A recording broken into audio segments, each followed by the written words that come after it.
Alright, let's make a video where I haven't been drinking. Hi, how are you? Good to see everybody. Somebody said it's a cop-out that I keep suggesting people buy the diamonds. They want real stocks. You do realize the diamonds consist of 30, or let's throw GE to the side, let's say 30 of the greatest stocks on earth. Why wouldn't you want to own a stock, the diamonds I'm implying, are saying, that go up every day where you can continue to buy call spreads? And I just, again, I'm almost to the point where I want to throw up because I went back to August 2016 when I made that video when we were breaking 18,500 and I said, hey, we just started another bull market. We should rip to 20,000 now, and once we get to that 20,000, we're probably going to tack on another 10 to 20%. Why not buy some January 2018 leaps for $1? I think they were $1. Maybe it was the 210s. I got to go digging deeper into the archives, but I'm pretty sure. I remember either they were $1, $1.35, whatever it was that we bought. Maybe it was the 210s because it was August 2016, and we were going out. So August, September, October, November, December, January. It was 17 months later. We were going out and buying the leaps, and they were 20 points out of the money. I think it was maybe the 210s for $1.35. I'm just trying to think. Regardless, they're up 3,500%. 35 times your money. Now you're thinking, all right, did we go too far, too fast? Where are we going to go now? What's changed? Don't you think we're going to go up another 12%? I think we're going up another 10% probably into April. And if I'm wrong, it doesn't matter because we're taking the profits from the earlier trades and putting it into these. So now, like I said, we're in the March 250s. That was kind of the lotto ticket. But more importantly, we're in call spreads going out till January 2019. And now we're into we figured why not just participate in the rally again. We go out of those 240s and now we're killing ourselves because we were in at 65, out at 350, and now they're trading at 7. But remember, we took that money from the diamonds. We bought $17 calls in VRX. So how's that one working out for you? Yeah, VRX, we'll talk about in a second. So the diamonds, yeah, and now's the time of the year where they're going to make predictions. If everybody says they're predicting the market to go up 10 to 12%, you should be a little bit afraid. But as long as MarketWatch.com is calling for the Hindenburg omen and bird flu and SARS to come back and Ebola and the China slow down and nuclear war, we're good. As long as there's so many reasons why the market shouldn't go up, we will continue to go up. That's my opinion. I'm sticking to it. Does that mean January can't have a down month like we had 2 years ago where it shakes everybody out and then rallies? Could. That's why I trade around my core positions, which leads me now to the VRX trade. You know where I think it's going. I've cashed out of the 17s and the 20s. We're in the April 20s. We're in the April 22s. We're in the April 24, 27 call spread, and we got some April 30s long up on the top, the just in case trade. So we're in VRX. Did it make it not a good short this morning? Because that was our best trade of the week. I was talking about how now that it's becoming a little bit more of a crowded trade, one of these days they're going to gap it up, it's going to spike and roll over, and lo and behold, it was today. So we are still long the VRX calls for April, but we were shorting the shit out of the stock this morning. And again, it wasn't an amazing trade, but if you want to day trade, you're day trading VRX. We didn't short it. I'm not going to say I was shorted at 22.80. Didn't short it at 22.50. Shorted it at 22.31. And it went down to 21.90. And that's where we covered it. So 1,000 shares, $400, lickety split, biggity boo-ha. That's a day's pay. So if you're sitting around in your underwear, even though it's kind of cold today, and you made $400, and that's one trade, boom, you're making a living, kids. And now you can just shut the computer off and walk away.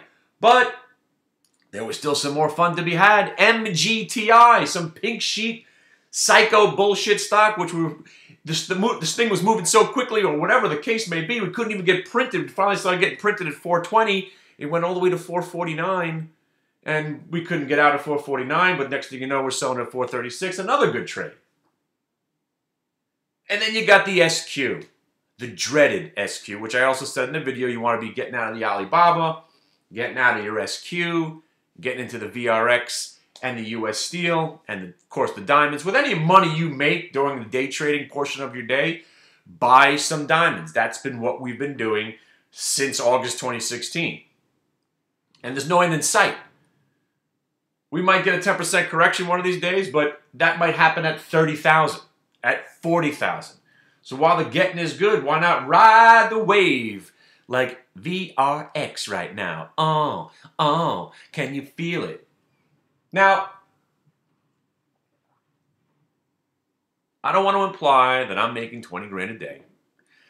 For me, the family money, we're in the diamonds. If the market crashes, I'm in trouble.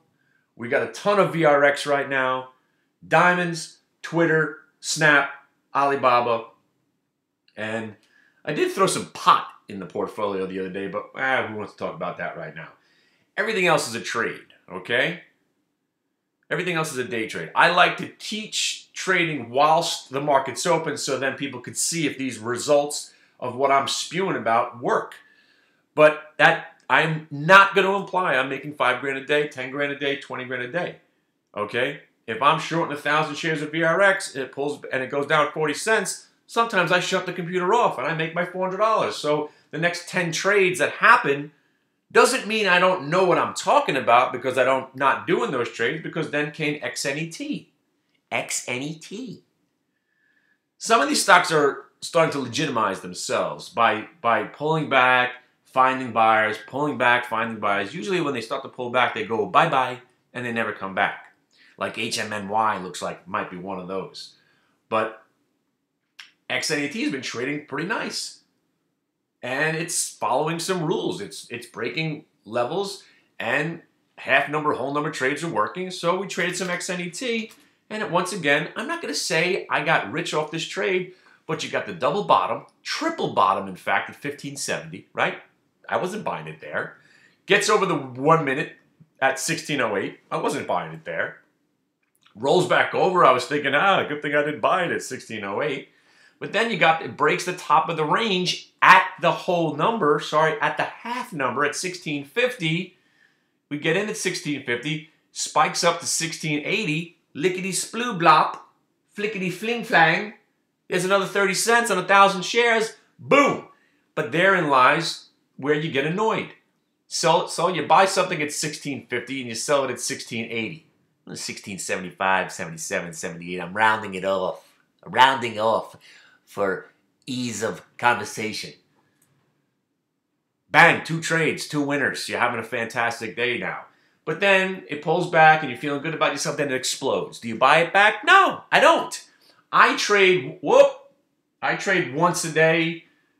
Sometimes I'll trade, not once a day. I trade the stock once. If I'm in, good. But if I get out and it starts to go back up without me, generally I don't get back in. And now I'm all pissed off. So when I say trading is hard, not only is it hard, it's annoying. Because if you've been long this market, especially with the diamonds, right? If I had just fallen asleep for a year, I would have done a lot better than selling out of the 200s, buying the 215s, selling out of 215, buying the 225s. Next thing you know, we're at the 235s, 240s, 250s. Meanwhile, I started this whole thing with the 200s. Why'd I sell? Because I wanted to try to pay for things. Because you can't pay for stuff that needs to be paid for, your cable bill and your mortgage, without hitting the other button and taking the money out. That's why all these Bitcoin billionaires, you got to cash out eventually, don't you? I mean, you can't hedge yourself. I don't know, man. But I think I made all my points. Really, the main point is I could show you what to do if you want to sit here and be frustrated, because it's frustrating. And I'm not going to disguise it. It's annoying and it weighs on you. And then because the frustration weighs on you, gets you depressed, then you don't act accordingly and then you follow less rules. And then you do something even more stupid, which adds to the confusion, the depression, and then suddenly your career is over. If you go into it thinking, man, this is going to be hard, it's going to be frustrating and annoying, that's half the battle of fighting the emotion of trading. Because, man, how annoying is it that the Dow has gone up now, I don't know, 4,500 points, and you probably still haven't done shit about it, but I know some of you guys finally got into the March 250. That's what I was trying to say. The March 250s. You got to take profits soon on these things too. If you're in $1, I mean, yeah, we're going up 450, 500 more points. If you got 20 contracts, you might want to sell 10. Because how can you not sell? You have to make money. So that's it. I mean, I had something else to say. Oh, right, Trump. How could I forget? So the funny thing is I didn't know who the guy Moore was against. I thought it was Moore versus sanity, Moore versus the common good of the human race, Moore versus everything that's evil. I don't know. I didn't know who he was fighting, but as long as the guy lost, thank God. But the funny thing is, I supported Roy Moore. He's the greatest guy ever. And whatever is happening is lies. It's the fake media. And then he loses, and all Trump's saying now is, I knew he was going to. I knew he was going to lose. He's like a 5th grader who likes a girl, and the girl says that she hates him. I didn't like you. I never said I didn't like. I never said I didn't like. I said I like you. This is the worst. Now I don't know what you felt. All politicians suck. I know, but to not see or feel the way I feel, it's crazy. I don't know whether or not it's worse that people still are proud of this guy as president, or that he's president. I still think it's worse officially that he is president, but it's a really tight neck-and-neck race to whether or not it disgusts me more that there are people out there that have said to me that he'll go down in history as the greatest president ever, and they meant it. That's just nuts. And again, it's not his policies. It's this thin-skinned, even when he's like, congratulations to blah, blah, blah, even though it was the write-ins that did it. It was the write-ins. He can't say anything positive or unifying or presidential or just as a decent human being. He's a despicable person, and he's the president. And I know Bill Clinton was a rapist. Obama was soft on terror. I understand. But this guy is the lowest scum. And it's just so sad. So sad. What a great representation for America. But thank God I'm not the only person that thinks this. Thank God. Because I go on Twitter and I just read all the nasty bile that people tweet back to the president. And oh man, it makes me feel so good. Thank God I'm not the only one that's repulsed. Like, angrily repulsed. Like, almost to the point where I want to hurl. I want to throw up. That's how disgusted I am. And you know me. I am not a serious person. I don't take shit serious. I mean, when I go to parent-teacher night, I'm sitting there and all I hear is blah, blah, blah, blah. These are my kids she's talking about. I'm like, well, I think the Jet game's going to be on soon. We got to get the fuck out of here. I don't give a shit about anything. But this guy is just so repugnant. But come and hang out because he definitely is doing one thing right. The market ain't going down for the next 3 years, bitches. So hate Trump all you want. Make money. Because he's running this shit right now.